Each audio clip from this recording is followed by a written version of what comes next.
오늘부터는 이제 십계명 같이 나눌 거고요. 출애굽기 20장 3절 말씀 가지고 올 거고요. 십계명 첫 번째 날입니다. 근데 이 십계명 하기 전에 우리 또 지난 두 번 또 메시지 못 들으신 우리 성도님들 계시니까 잠깐 우리 사도신경 다시 한번 언급하고 넘어가도록 하겠습니다. 사도신경은 우리 믿음의 고백이라고 했죠, 그죠? 우리의 믿는 바가 무엇인가를 아는 것입니다. 그리고 십계명은 우리 행동과 관계가 있습니다. 우리 행동을 어떻게 할 것인가, 예수님 믿는 사람들이 어떻게 그 삶을 살아갈 것인가, 그 행동에 관계되고, 주기도문은 우리 기도와 소망에 대해서 관계가 있습니다. 우리가 하나님께 어떻게 나아가서 어떤 기도를 드려야 될 것인가, 그리고 우리에게는 어떤 소망이 있는 것인가를 이 주기도문을 통해서 우리가 알 수가 있습니다. 그러면 이제 사도신경을 통해서 우리가 알고 있는 것은 하나님께서 이 세상을 창조하셨다는 것을 우리가 믿음으로 고백을 합니다. 그래서 세상에는 많은 이론이 있지만 살아가면 살아갈수록 하나님이 이 세상을 창조하셨구나, 그리고 우리 인류의 그 육체를 알면 알수록 이렇게 놀라운 존재는 하나님이 창조하지 않고는 존재할 수 없구나. 가볍게 아는 사람들은 이렇게 하나님이 창조하심을 이렇게 좀 가볍게 생각할 수 있습니다. 근데 깊이 있게 공부한 사람들은 이 놀라운 비밀에 대해서 어떻게 이것이 우연히 만들어졌을까라는 질문을 할 수밖에 없어요. 그래서 저는 아까도 얘기했죠. 폭넓게 좀 공부해야 된다고 그랬죠, 그죠? 그래서 저는 과학에 대한 관심이 많기 때문에 과학에 대한 지식도 꽤 공부하고 있고요. 그리고 생물에 대한 관심도 많고, 제 자신의 육체에 대한 관심도 되게 많기 때문에 이 육체에 대해서, 우리 몸에 대해서 이렇게 좀 이렇게 책도 읽고 좀 이해를 하려고 노력하고 있고요. 뿐만 아니라 이 우주는 어떻게 움직이고 있는지에 대해서 이렇게 연구하고, 제가 직접 연구한다기보다는 그런 관계된 책들을 제가 쭉 읽어 나가고, 그 관계된 유튜브도 듣고 이렇게 하면서 보면 볼수록 이 세계는 정말 너무 놀라운 일들이 많고, 우연히 만들어졌다고 얘기하기에는 조금 이렇게 좀 이해하기 어려운 그런 놀라운 현상들이 많이 일어나고 있다. 우리가 지금 겪고 있는 것들 중에 하나도 이렇게 여기서 이제 오늘의 예배가 이제 마지막이 될 것 같은데, 여기를 이제 나가게 되는 상황이 됐을 때는 저도 마음이 많이 부담스러웠거든요. 왜냐하면 그 자체가 쉽지 않거든요. 새로 건물을 얻고 거기를 또 꾸미고 뭔가를 갖춰낸다는 게 쉬운 일은 아닙니다. 그러다 보니까 이렇게 쉽지 않은 그런 시작을 한 건데, 이 11월 이제 10월 중순에 결정이 되고, 그래서 이제 11월 1일부터 이제 10월 달 그 결정되고 난 이후에 그 주부터 제가 이제 재정적인 모금도 하고, 그러면서 한 2주 동안에, 근데 너무나 놀라운 거는 많은 사람들의 마음이 합쳐져서 거의 1,000만 원 정도가 모금이 됐어요. 그래가지고 11월 1일 날 우리가 계약금을 다 보낼 수 있었거든요. 이런 걸 이렇게 생각해 보면, 어떤 사람은 뭐 그런 일이 우연히 일어날 수 있을지 생각할 수 있겠지만, 하나님을 믿고 하나님을 경험했던 제 입장에서는 역시 하나님은 이번에도 우리의 필요를 채워주시고 이렇게 함께 하셨구나. 아주 작은 금액부터 아주 이렇게 많은 금액까지 이렇게 십시일반 모여져 가지고 저희 교회가 이렇게 이제 그 보증금을 낼 수 있고, 네, 그리고 지금 또 기도해 주십시오. 제가 지금 몇 군데 교회에 제 교회의 필요를, 왜냐면 저희 교회가 한 달에 50만 원씩 월세를 감당하기엔 좀 부족함이 있거든요. 그래서 요거를 이제 각 교회들에게 또 보내고 지금 기도 중입니다. 11월 달 되면 이제 결정이 될 거예요. 12월 달 혹은 내년부터 이제 후원이 될 텐데, 이제 물론 그렇게 결정이 돼서 후원이 돼야 되겠지만, 이런 모든 가정들도 하나님이 자연스럽게 이때 또 돕는 손길들을 붙여주시고, 또 지금까지 이렇게 인도하셨기 때문에 앞으로 살아가게 하실 것이다. 하나님은 이런 분이세요. 우리가 믿음으로 도전 안 했기 때문에 경험해보지 않는 거지, 믿음으로 도전하면 경험을 해보게 됩니다. 그래서 우리의 인생, 그게 창조주니까 정말 그게 알면 알수록 이렇게 너무 놀라운데, 근데 제가 이걸 어떻게 알았을까요? 결국엔 성경을 통해 이제 하나님에 대한 이해가 폭이 넓어지니까 그 다음에 이런 믿음에 도전을 하고, 그리고 성경만 보는 게 아니라 세상 사람들과 만나야 되고 그들과 대화를 해야 되니까 세상의 지식도 제가 배우는 거예요. 배워서 이 성경의 말씀을 가지고 이제 세상을 보는 눈을 갖게 된 거죠. 근데 세상에서 아직까지 저를 그렇게 설득해서 하나님이 없다라고 많은 사람들이 얘기하지만 저를 아직 설득하지 못했어요.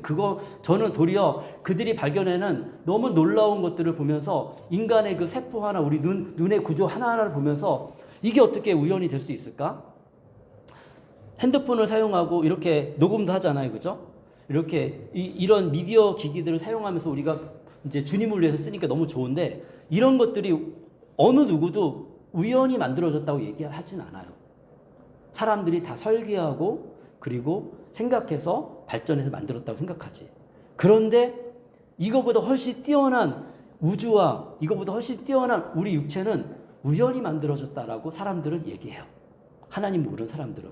근데 저도 예전에 그런 생각을 가지고 있었는데 성경에 들어가서 얘기하는 게 성경은 단순하게 얘기하거든요. 하나님이 이 세상을 창조하셨다라고 단순하게 얘기하는데 살아가면 살아갈수록 근데 저는 그게 맞습니다.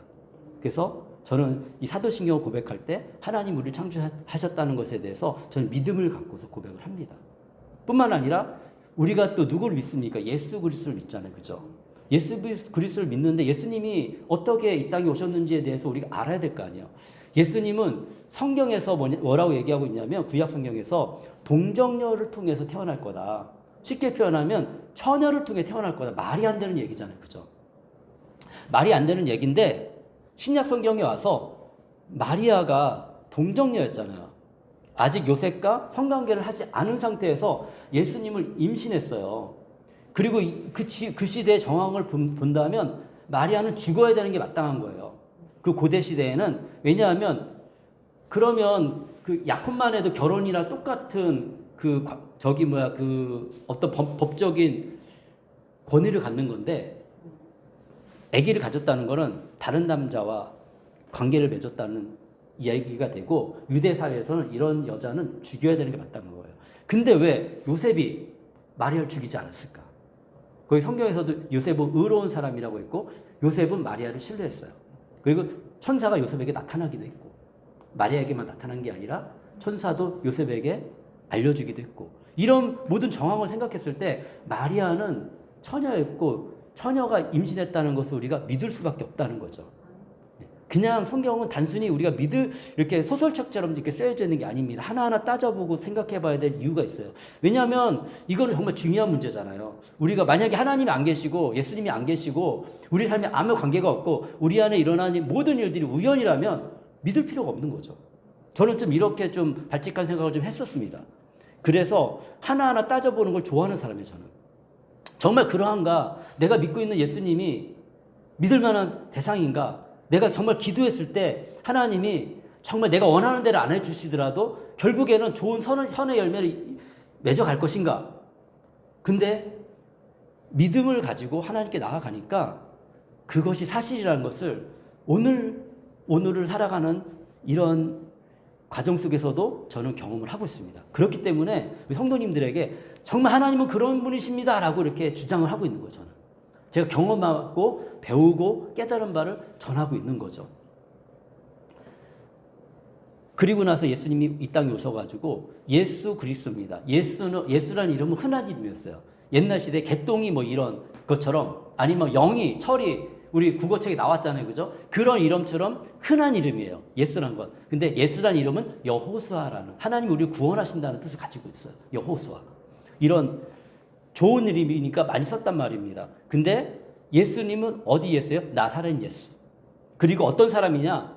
그 시대에 예수가 많았어요. 근데 예수는 이름을 가졌지 진짜 우리가 생각하는 메시아는 아니었던 겁니다. 기름 부은 사람은 아니었어요. 근데 예수 그리스도라고 우리가 얘기하고 있잖아요. 예수 그리스도는 하나님께 기름 부음 받은 사람이다.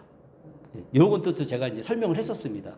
그래서 우리의 왕이시고 선지자이고 제사장이다. 왕하고 선지자 제사장만 기름 부음을 받을 수 있거든요. 그 기름 부음을 받았다는 것을 그리고 그리스도라고 얘기해요. 근데 특별하게 한 분, 메시아도 기름 부음을 받았다는 뜻을 갖고 있거든요. 그래서 이 동일한 분을 얘기하는 거예요. 우리가 믿는 예수님은 그 나사렛 예수이고 그리고 기름 부음 받은 왕이시고 제사장이고 선지자로서 고난을 받으셨다. 누구에게? 그 시대의 총독 이름을 언급하잖아요. 본디오 빌라도에게.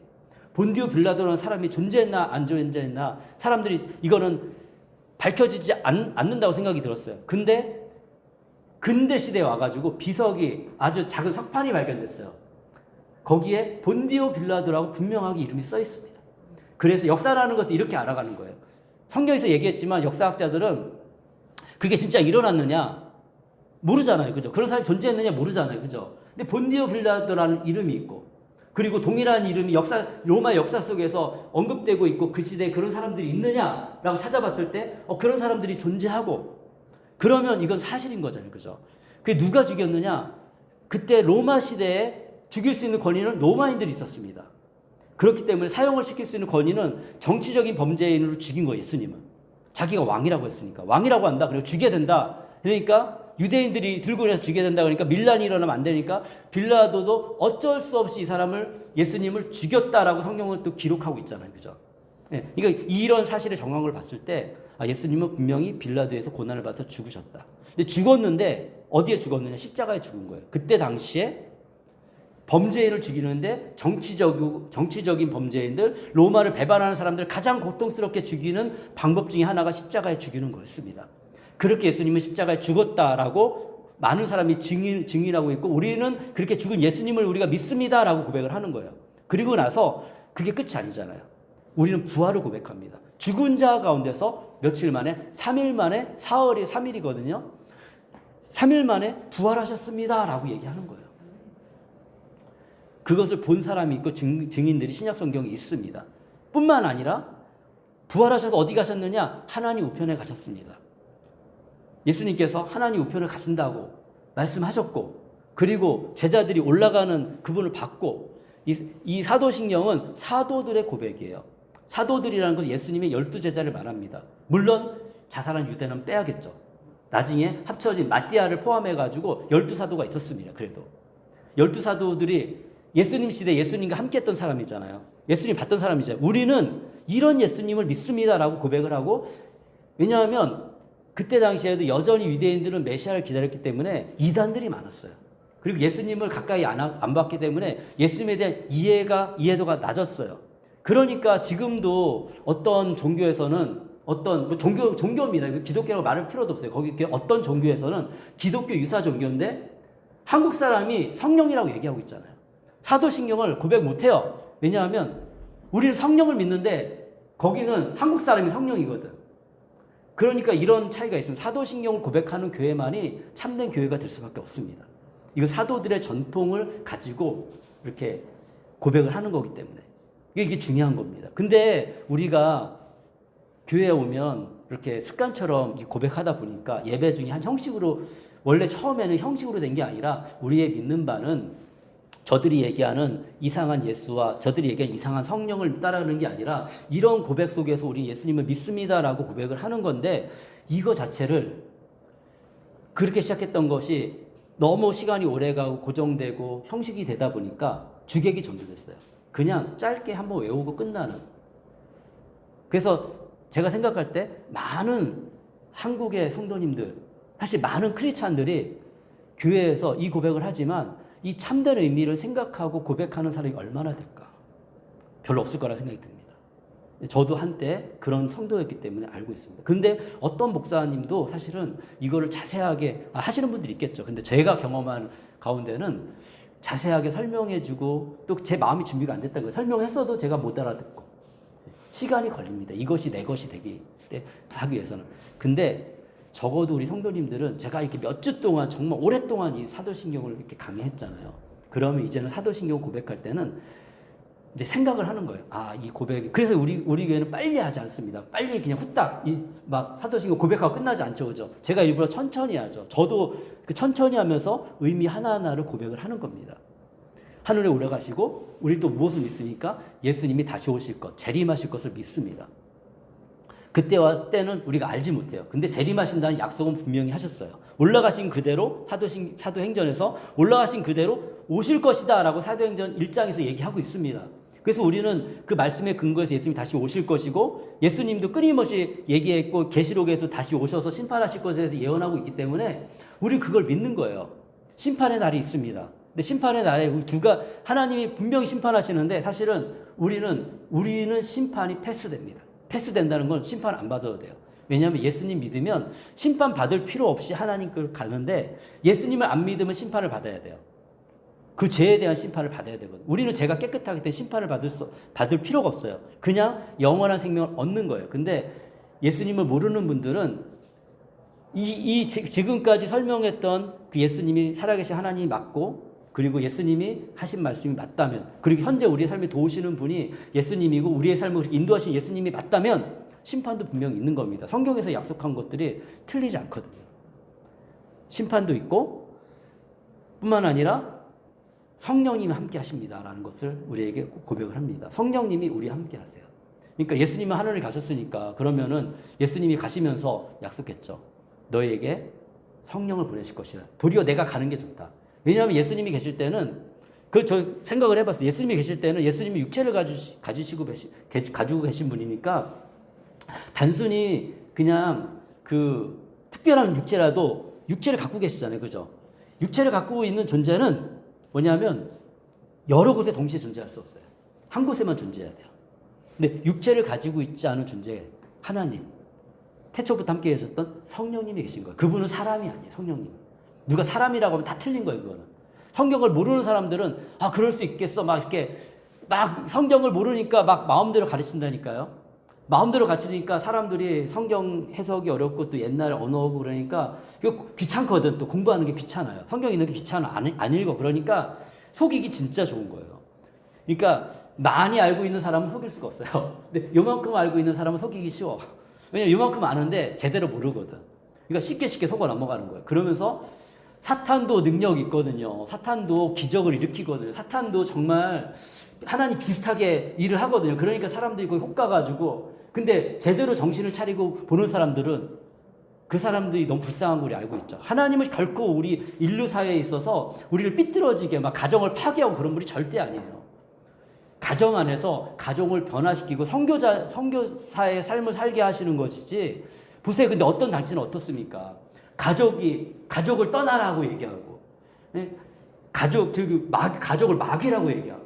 성경 어디 그런 게 있어요? 성경은 그렇게 얘기하지 않습니다. 근데 교묘하게 바꿔서 뭐 그런 거 쓰겠죠. 예수님도 자기의 부모는 여기 있는 사람이라고 했지.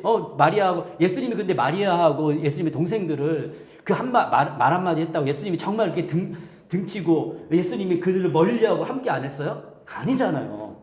모르면 그렇다고. 예수 십자가에 못 박히실 때 우리 영화 보면 마리아가 거기서 울잖아요. 그 마리아가 굉장히 예수님이 승천하시고 중요한 역할을 하세요. 신이 아닐 뿐이지. 사람이고 그 예수님의 어머니지. 근데 또 뭐 어떤 데서는 어떤 사람 성령을 낳은 사람이 어머니 하나님이라고 얘기하고. 한국 사람이죠. 근데 전부 다. 잘 되는 것 같아요. 세상적으로 보면은 뭐 부자고 뭐 교회도 의리하게 전하고 돈도 많아요. 봉사도 많이 해요. 근데 거기에서 참된 진리는 없는 거예요. 이걸 판단할 수 있는 능력이 있어야 되는데 사람들은 이 복음의 내용은 보지 못하고 그 사람들이 하는 겉모습만 보면서 그게 진리라고 생각하고 그걸 따라가니까 너무 안타까운 거죠. 사실 거기 있는 분들이 다 하나님께 열심히 있는 분들이거든요. 근데 다 속아서 그게 불쌍해요. 나중에 이제 그런 교주들이 죽고 막 흔들릴 때 그때는 우리 교회가 그들을 붙잡아주고 도와줘야 됩니다. 그러기 위해서 우리 교회가 바르게 돼야 되는데 내가 모르면 못하는 거예요. 그들한테 도리어 우리가 넘어가 버릴 수 있다고요. 모르면. 이 아주 단순한 고백조차도 우리가 모르고 신앙생활하는 사람이 얼마나 많습니까? 적어도 저는 많은 사람에게 그렇게 할 수 없겠지만 우리 성도님들은 그런 걸 알고 그런 성도님들이 나중에라도 어떤 다른 분들이 모르는 분들이 있으면 도와줄 수 있잖아요. 예수님은 그냥 저를 통해 성도님만 도움받고 막 영원히 사는 게 아니라 내가 이제 균형이 있고 신앙의 균형이 잡히잖아요. 그럼 자연스럽게 그 진리를 또 전하게 돼 있어요. 자연스럽게. 얘기하다 보면 이거 틀린데? 내가 알고 있는 거. 그리고 나도 분별력이 있어야 될 거예요. 제가 이렇게 얘기하면은 고민해 보셔야 돼요. 이게 김웅현 목사가 얘기하는 게 맞나 틀리나. 그게 받아들일 만한 건가 아닌가. 고민하고 생각해 보고 그리고 나서 내 것이 돼야 되죠. 저는 단지 전하는 사람이고 정말 중요한 건 성도님들 한 분 한 분하고 하나님과 관계예요. 하나님 관계 속에서 내가 하나님이 어떤 분이신지 알고 깨닫고 그분 속에서 그분의 도움을 구하고 의지하고 저는 정말 돕기 원하고 그리고 정말 우리 성도님들에서 기도하기 원하고 성도님들이 잘 됐으면 좋겠어요. 예. 근데 저 혼자만의 힘은 가지고는 안 되고요. 그때 성령님이 역사하시는 거예요. 성령님이 성도님들 한 분 한 분의 마음 속에서 우리 성도님들의 삶을 인도하시고 이끌어 주십니다.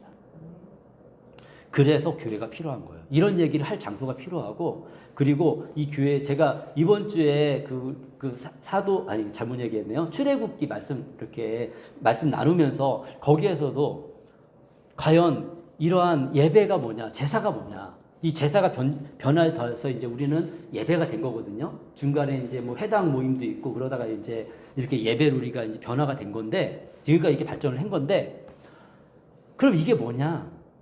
이거는 표시예요, 표시. 표시냐? 무슨 표시? 우리가 크리스찬이라는 표시를 어디에서 표현하겠습니까? 하나님이 교회 공동체를 주시해서 정말 중요한 건 이제 신약 시대에 두 가지가 있습니다. 하나는 세례이고 하나는 성찬이에요, 성찬. 이걸 통해서 우리가 하나님의 자녀인 것을 늘 기억하는 거거든요. 성찬을 통해서 세례는 내가 예수님의 자녀가 된다는 하나님의 자녀가 된다는 그런 하나님 앞에서 사람 앞에서 내가 공식적인 이 굉장히 중요한 성례이고 두 번째는 뭐냐면 성찬. 이 세례를 받은 사람들이 이제 성찬에 참여합니다. 뭐냐면 일부러 세례를 안 받은 사람들에게 이렇게 성찬에 참여하지 못하게 하는 거예요. 왜냐하면 이렇게 분별 없이 하면 안 되거든요. 알고서 해야 되거든요. 그래서 뭐냐면 예수님이 우리를 위해서 육체로 고난받으신 것을 이 떡을 통해 기억하고 포도주가 이 피 색깔하고 비슷하잖아요. 그죠? 예수님이 기념했었잖아요. 이 피를 우리가 마심으로 해서 이게 그 피를 마시는 게 아니죠. 포도주를 마심으로 인해 가지고 예수님이 흘리신 피를 기억하고 내가 어떻게 구원받았는지를 기억하는 거예요.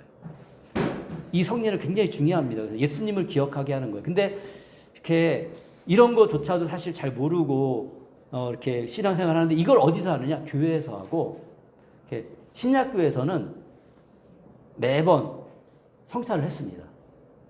왜냐하면 그들의 먹는 게 음식이 빵과 포도주였어요. 늘 빵과 포도주가 있고 늘 빵과 포도주를 나누면서 이것은 예수님이 우리를 위해서 고난받으신 몸입니다 하면서 나눠서 먹고 포도주를 또 돌리면서 이것은 우리 예수님께서 우리를 위해서 흘리신 피입니다 라고 돌려서 이렇게 포도주를 같이 마시고 그러면서 매 주마다 나는 하나님의 자녀이고 믿음의 사람이구나. 이거를 내 마음속에 그런 아이덴티티, 내가 누구인지를 확인하고 그리고 나서 이제 또 어려움이 있잖아요. 성도의 교제는 뭐냐면 세상 사람들은 이렇게 우리를 이해할 수 없어요. 크리스찬들의 삶을 이해 못하고 또 이해하려고 하지도 않아요. 그러다 보면 우리는 부득이하게 세상 속에서 상처받고 힘든 일이 너무 많습니다. 그래서 그걸 어디에서 누구에게 얘기해야 될까요? 신뢰할 수 있는 믿음의 형제 자매들에게 하는 거예요. 그리고 정말 적어도 우리 성도들은 이제는 좀 더 성숙해 나갈 필요가 있습니다. 성숙해야 다른 사람에게 상처를 안 주거든요. 다른 사람 배려하는 마음이 더 커지니까 말 한마디를 하더라도 상대방을 배려해서 얘기하고 그리고 왜냐하면 교회랑 공동체는 또 이렇게 새로운 사람도 오잖아요. 연약한 자들도 오잖아요. 그러면 교회 공동체에 좋은 거는 내가 성숙하면 이 연약한 자를 돌보고 애쓰고 이 사람이 연약한 걸 알기 때문에 이 사람이 뭐라고 얘기했을 때 큰 상처를 받지 않습니다. 근데 우리가 다 성숙하라는 그 방향으로 나아가자는 겁니다. 당장 성숙하라는 얘기를 하는 것도 아니에요.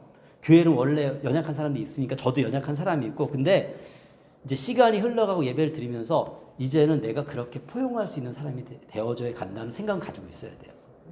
그러면서 이게 나이 많고 젊고를 떠나서 우리가 나이가 많이 들었어도 어린아이일 수 있고요. 나이가 적어도 성인일 수 있습니다. 예수님 안에서. 그러면 그 역할을 우리가 잘 감당해야 돼요. 그러면서 또 그리고 교회 공동체가 좋은 거는 솔직함. 그래서 또 공동체랑 함께 얘기할 게 있으면 또 개인적으로 얘기할 것도 있을 것이고 그렇게 소통을 해나가면서 그렇게 소통하다 보면 우리 안에 뭐가 섞이냐면 기본 사상은 뭡니까? 예수님의 그 희생의 사랑이잖아요. 서로 사랑하는 마음이잖아요. 위하는 마음이잖아요. 그러니까 어떻게 하겠어요? 각자 개인 공동체가 같이 기도도 할 거고 또 떠나서 각자의 삶을 살 때 우리 어떤 형제가 힘들어. 그러면은 개인이 기도할 때 어떻게 하겠어요? 그 형제를 위해서 기도하는 거죠. 그 자매를 위해서 기도하는 거죠. 우리가 왜 중국 유학생들에 대해서 마음을 씁니까? 사실 제가 목사인 제가 그 관심이 있으니까 성도님들도 같이 관심을 가져주는 게 너무 감사한데, 저도 이 예수님께 배운 거예요. 정말로 한 명 한 명을 생각할 때 우리 성도님들을 포함해서 우리가 균형이 있어져야 되는데 제 능력도 부족하고 그러다 보니까 제 방법이 안 되니까 하나님께 기도할 수밖에 없어요. 이 형제를 위해서, 이 자매를 위해서. 하나님, 제가 최선으로 노력하지만 그렇지만 주님의 도우심이 필요합니다 라고 기도했을 때 우리 안에 계신 성령님께서 일하시는 거예요. 내 안에 계신 성령님이 그 사람 안에서 동일한 성령님께서 일하시는데, 내가 같이 갈 수 없지만 성령님은 어때요? 우리 모두와 함께 하실 수 있잖아요. 그리고 우리를 너무 잘하기 때문에 우리에게 적절한 방법으로 우리에게 하나님의 어떤 성장할 수 있는 길을 열어주시고 인도해 주세요. 그러면서 이게 감동이 생겨요. 하나님 날 이렇게 인도하셨구나. 하나님이 날 이렇게 인도하시는 거구나. 그래서 저도 노력을 하고 있습니다. 연약하면 연약한 대로, 또 성숙하면 성숙한 대로 함께 가고 싶고, 그리고 제 목표는 여러분들이 정말 하나님 예수님 안에서 이렇게 좀 균형 있고 행복한 삶이 됐으면 좋겠고, 그게 안 되더라도 우리는 또 약속이 뭐가 있습니까? 이 세상이 딱 안 될 수도 있거든요. 우리가 잘 안 될 수도 있어요.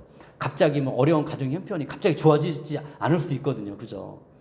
난 열심히 살아오고 있지만 내가 갑자기 병이 들 수 있잖아요. 그죠? 그런데 이거를 내가 해결할 수 없잖아요. 그죠? 그때 적어도 하나님 붙잡을 수 있는 마음 갖고 끝까지 하나님 믿음을 가지고 가다 보면 우리에게 또 뭐가 약속되어 있습니까? 영생이 약속되어 있잖아요. 네.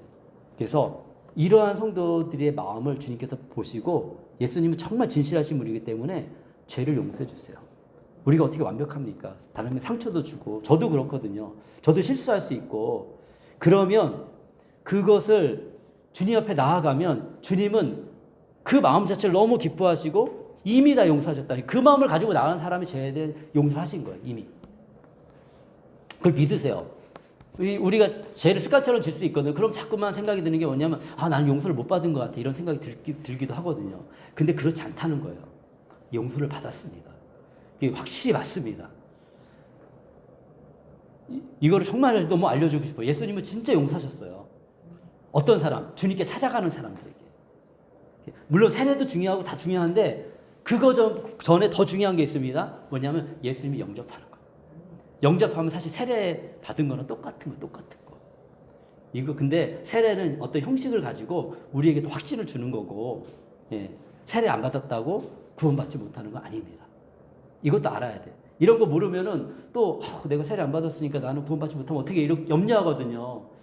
근데 그렇지 않다는 거예요. 예수님을 영접했으면, 내 주님을 받아들였으면 예수님이 그래 네가 나를 아는 건데, 저는 그래가지고 저희 아버지가 믿음을 가졌고 그리고 저희 아버지가 구원받았다는 저는 확신합니다. 저희 아버지 세례 안 받으셨어요.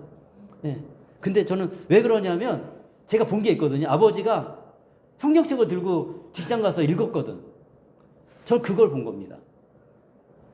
그건 무슨 말이에요? 예수님을 안 믿고 예수님에 대해서 생각이 없으면 성경책 안 봐요. 근데 성경책을 읽고 관심을 갖고 있다는 건 예수님에 대한 조금의 마음이라도 있다는 거 아니에요. 그죠? 내가 변화되고 싶고 내 인생이 바꾸고 싶다는 그런 소망이 있다는 거 아니에요. 예수님 그 마음을 받아주시는 분이라니까요. 그러니까 예수님 믿는 건 너무 좋은 일이죠. 그러면 그것 때문에 네 죄는 다 용서받았어 라고 얘기하시는 분이 예수님이라니까요. 예수님이 십자가에 지신 사건은 그렇기 때문에 엄청난 일입니다. 고민하지 마십시오, 여러분들. 내가 구원받을까 못 받을까 너무 고민하지 마세요. 조금만 마음을 여셨습니까? 내가 주님에 대한 마음이 조금이라도 있습니까? 여러분 구원받습니다. 그리고 우리는 부활할 겁니다. 예수님 다시 오시는 날. 그리고 우리에게 영원한 생명을 주시는데, 이 영생이라는 건 단지 오래 사는 거 아니라고 그랬죠. 그죠? 우리의 삶이 지옥 같은데 영원히 오래 살면 그게 지옥인 거예요. 근데 여러분의 삶 가운데 평안이 있고 하나님이 주신 회복이 있고 또 따뜻한 사랑이 있고, 이것이 영원한 것이 천국입니다.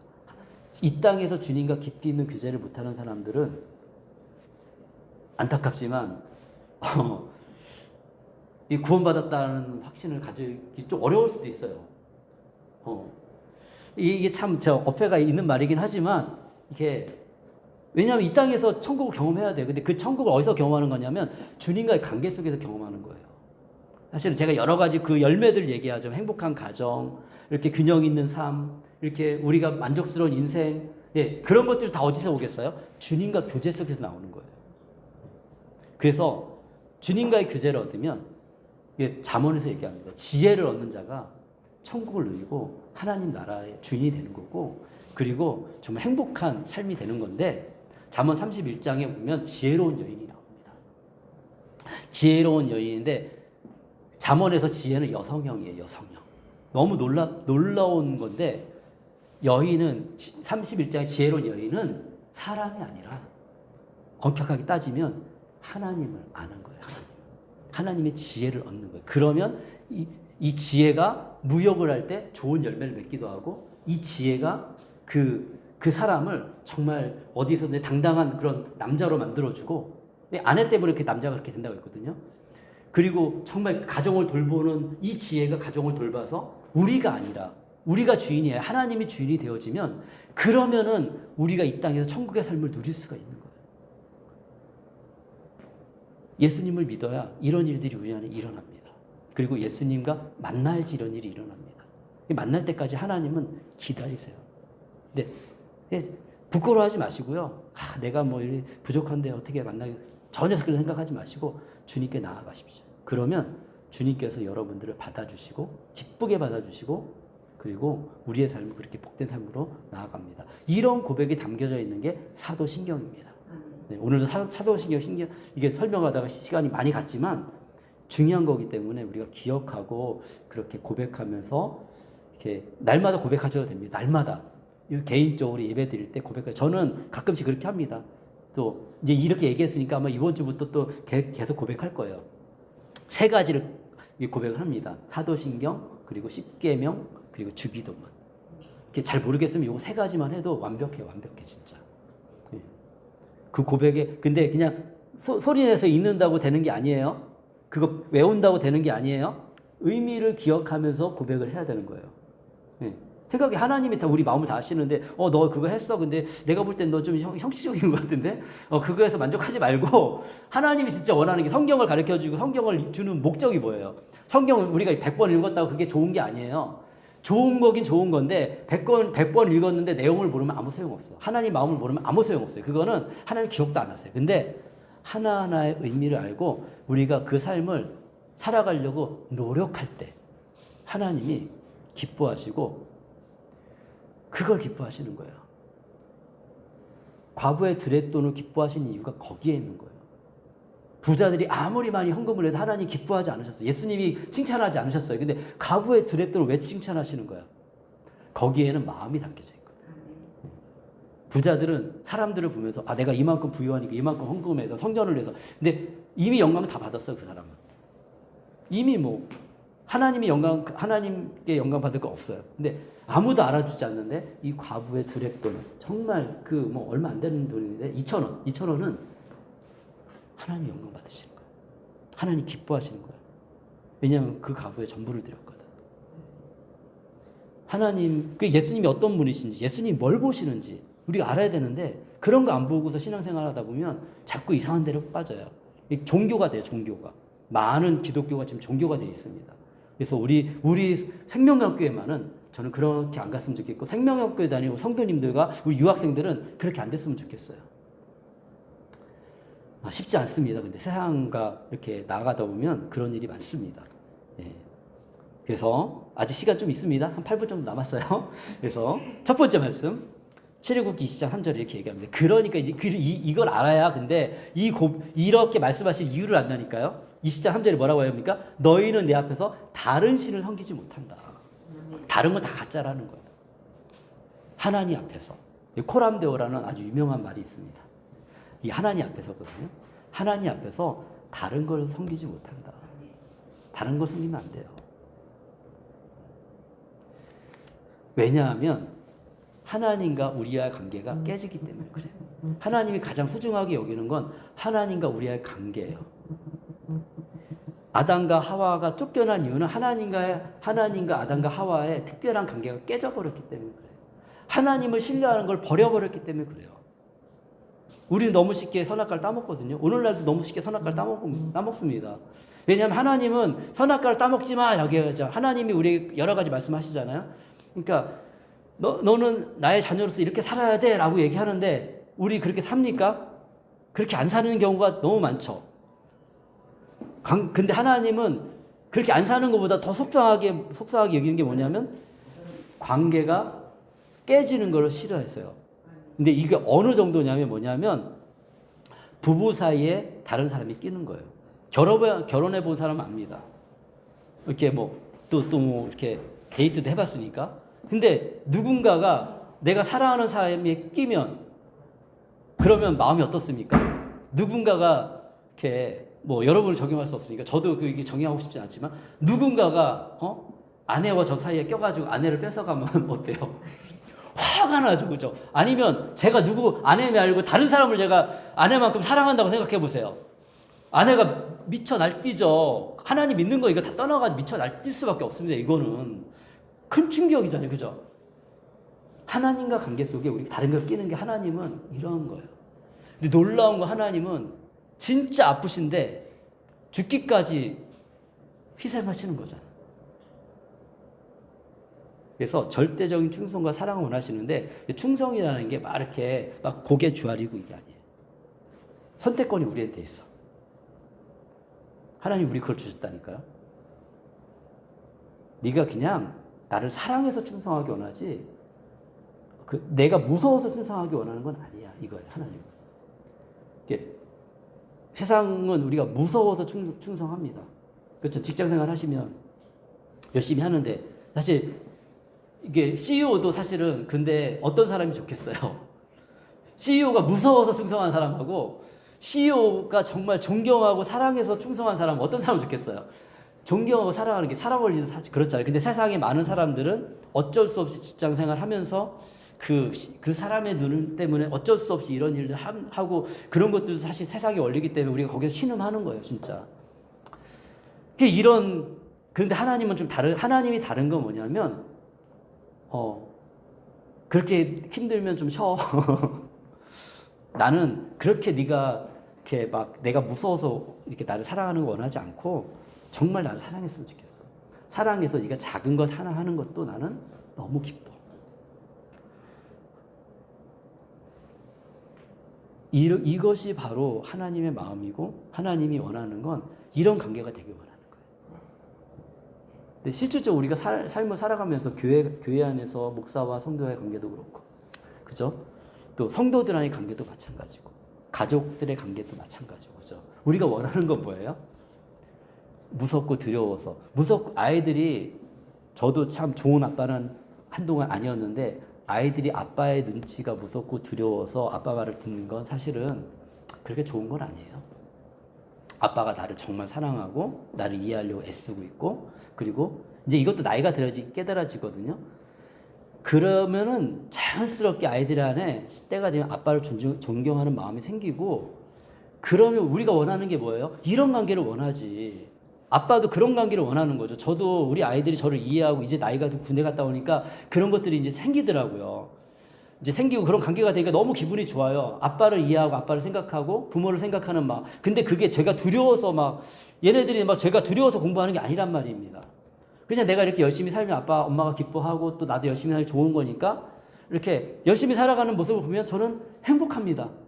저를 두려워서 하는 게 아니라 정말 저를 사랑해서 자기들 삶을 열심히 살아주니까. 그런 거예요. 우리는 다 이런 거 원하는 거지. 애들이 제 눈치 보면서 아빠 내가 이렇게 열심히 안 하면 아빠가 싫어하니까 내가 열심히 해야지. 이거 벌써 그 작은 거라도 그렇게 됐으면 이 관계는 아빠 만나고 싶은 관계가 아닌 거죠. 그죠? 네. 그런 겁니다. 근데 우리는 삐뚤어져 있어요. 세상을 살아가다 보니까. 하나님에 대해서 모르다 보니까 이 관계조차도 하나님과 관계도 이렇게 생각하고 산다니까요. 두려운 존재. 세상에 살아가면서 경험하는 그런 존재로. 근데 하나님은 절대 그런 분이 아니라는 걸 우리가 기억하면서 우리가 신실하게 하나님을 의지하고 믿음으로 한 걸음씩 나아가야 돼요. 또 이 관계가 깨지면 진정한 자유가 상실되어집니다. 진정한 자유가 상실되어지기 때문에 이렇게 우리 하나님과의 관계 속에 어려워집니다. 우상은 오히려 인간을 속박합니다. 그래서 가장 대표적인 게 여기 돈 써놨죠. 돈. 이 세상에서 가장 힘이 센 것 중에 하나가 돈이거든요. 가장이라기 뭐 하나님보다 힘이 약한데, 근데 사람에게 있어서 힘이 센 게 돈이에요. 돈.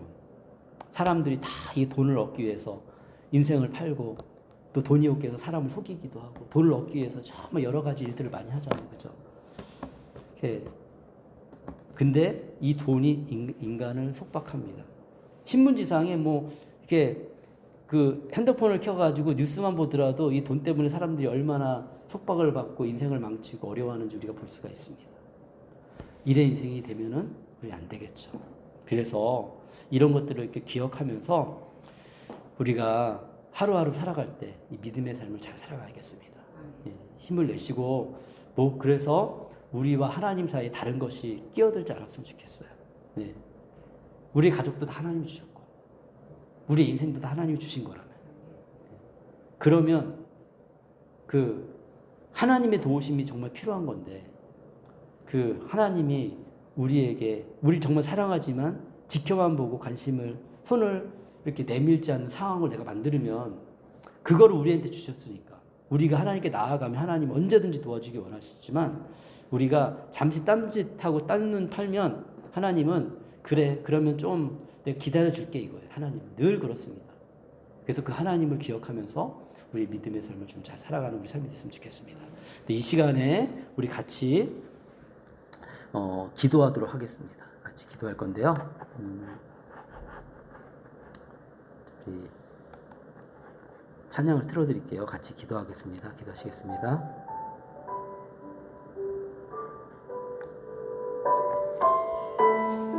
사랑하는 주님 감사합니다.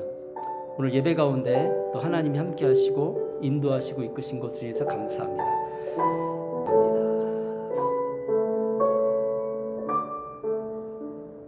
네, 제가 기도할게요. 하나님 감사합니다. 오늘 또 이렇게 하나님 말씀을 전달하였습니다. 주님 사도신경 다시 한번 강조하며 말씀을 전했고, 또 하나님 정말 너는 나 외에 다른 신을 섬기지 말라는 아버지 하나님 주님의 또 첫 번째 십계명의 첫 번째 계명을 아버지 하나님 우리가 잠시 그 서두를 나누었습니다. 하나님이 정말 우리의 보물이 되길 원합니다. 그리고 정말 주님과 우리 사이에 어떤 것도 방해가 되지 않았으면 좋겠습니다. 우리가 믿는 바를 잘 알고 예수님을 의지하며 한 주를 살아갔으면 좋겠습니다. 하나님 저희들에게 은혜를 베풀어 주시고 연약할 때 저희를 붙잡아 주시고 일으켜 주시고 하나님을 신뢰하며 하나님을 의지하며 우리 삶을 살아가게 해주옵소서. 우리 안에 여러 가지 소망이 있고 해결해야 될 문제도 있고 우리가 감당해야 될 것들도 너무 많이 있습니다. 우리의 힘으로는 부족합니다.